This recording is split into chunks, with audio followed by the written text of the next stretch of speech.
Okay, this is going to be the final part to the Blender interface for the basics. I'm going to talk about some shortcuts, and below you'll find a shortcut cheat sheet for you in order to copy or do whatever you like with it. Reference it if you need to. We're going to start off with object mode. Make sure you are in object mode down here, and we're going to start with some shortcut keys with this. I figured all these keys out by myself. You can do this too if you would like. I just pressed buttons on my keyboard and looked at what they did. Right now, let's start off with just the basic letters. So if you press S, you can scale. Press R, you can rotate. A selects all, D selects all. T brings up your toolbars menu, N brings up your properties menu. B lets you do a selection box, so if you wanted to, you can do this, and it'll select the camera. Or if you just want to press B, you do this, selects this, and it just keeps adding to the selection.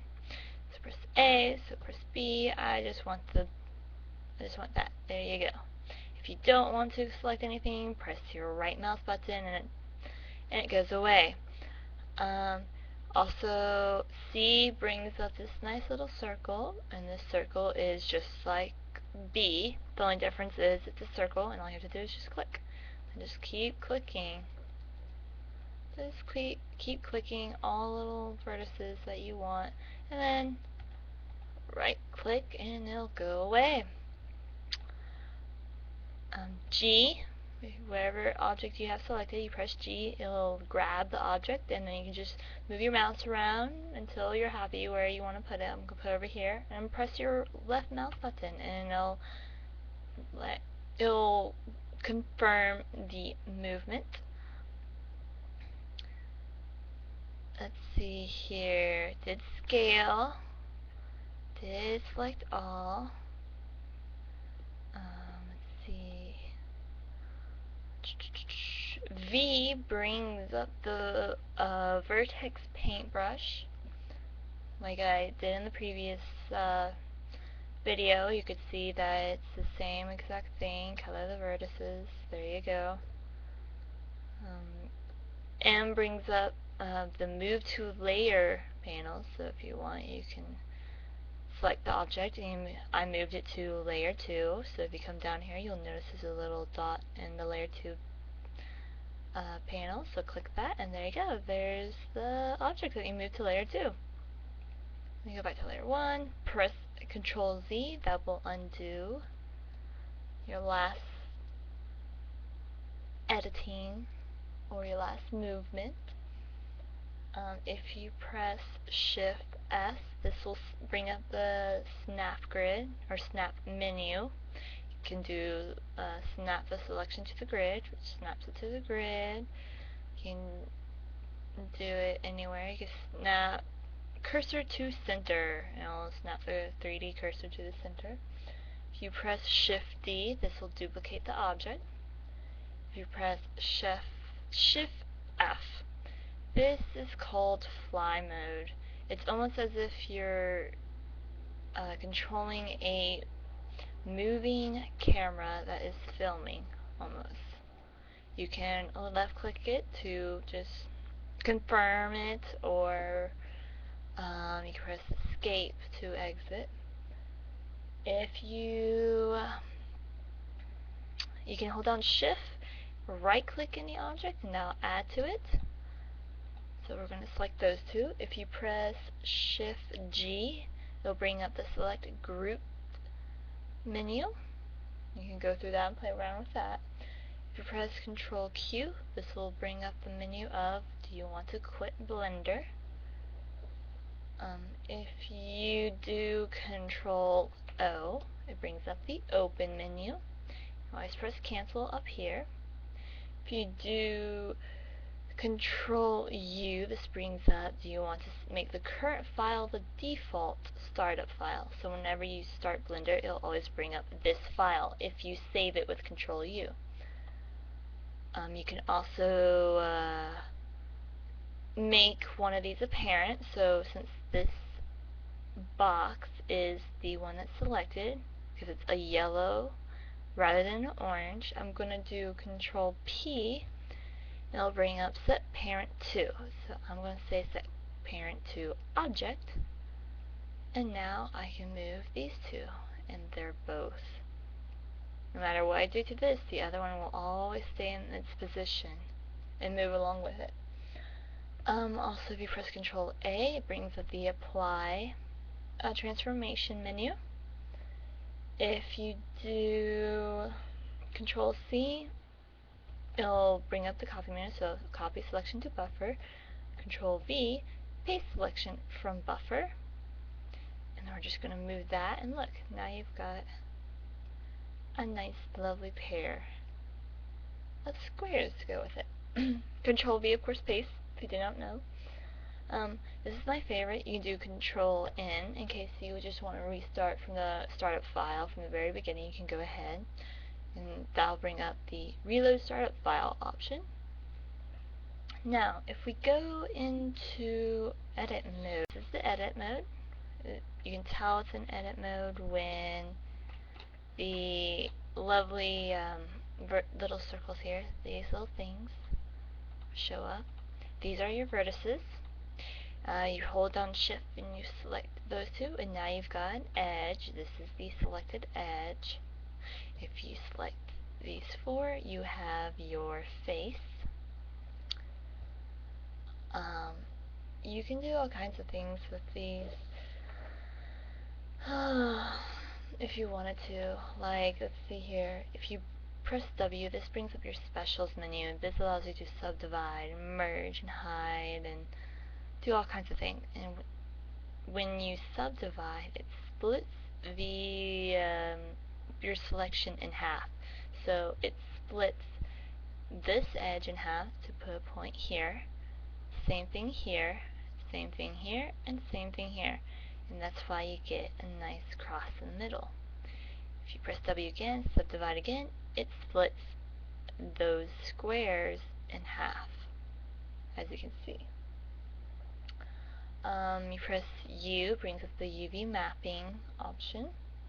Press R, of course you rotate. You press S, of course you scale it if you wanted to. Of course, X brings up the deletion, so if you want to delete the face, then the face is no longer there. As you can see, you're seeing inside the square because the face is no longer there. Say we wanted to get rid of these, press X, delete vertices. There's not a vertex there anymore. Now that opens up this face because now you've broken the link between all this. So you have to go here, here, here, and here, and you will have to faces, make edge face. You press F. F is make an edge or face, and there you go. On top of that, if you press K, this brings up this nice lovely little knife. You can just click that. Also, if you notice down here in this little area right here, this will tell you your options in case you ever need help. So it says left mouse button defines the cut lines. Return and spacebar confirms the cut. Escape or right mouse button cancels. E, new cut. Control, midpoint snaps. Shift ignores the snap. C, angle constraint. And C, cut through. So if I wanted to, let's say I want to split in the middle, I'm split in the middle, okay. And if you don't press spacebar, you're just going to keep on doing that. And that's not cool. So I'm just going to do that, and we'll press spacebar. And look, you've got these lines. That just appear to show up, and this is from your cut with a knife.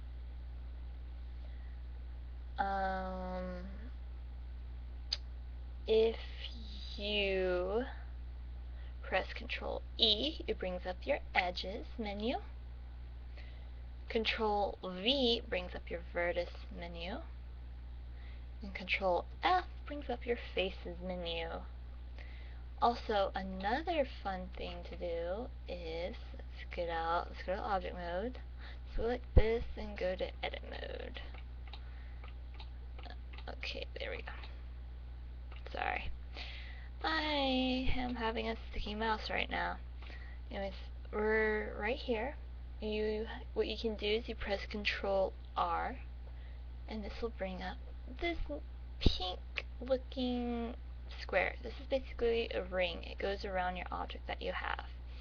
And again, you look down here, and it'll tell you what you can do.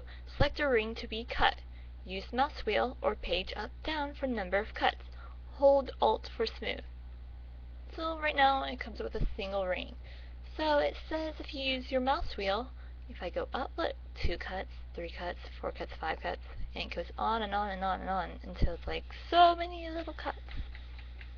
And you scroll down and it's just gonna exit. So you can even have like no rings if you wanted to. Same thing with this. It'll do if you want it to be cut this way, you can do that too. So we're just going to do 2. And then it says hold down Alt for smooth. There we go. Left mouse button confirms it, and now you've cut your object in half, completely around the entire surface. And I think that's all that we're going to do for today. We'll find out more buttons as we continue to do projects, and if you want to, go ahead and mess around in the interface, play around with buttons. Go ahead, try to break it. It's alright. You can always do Control N to start from the beginning file, and you'll be set. There's no worries. And if you always need help, you can always look up for help from the Blender forums if you need to. Anyways, thank you. You have a nice day.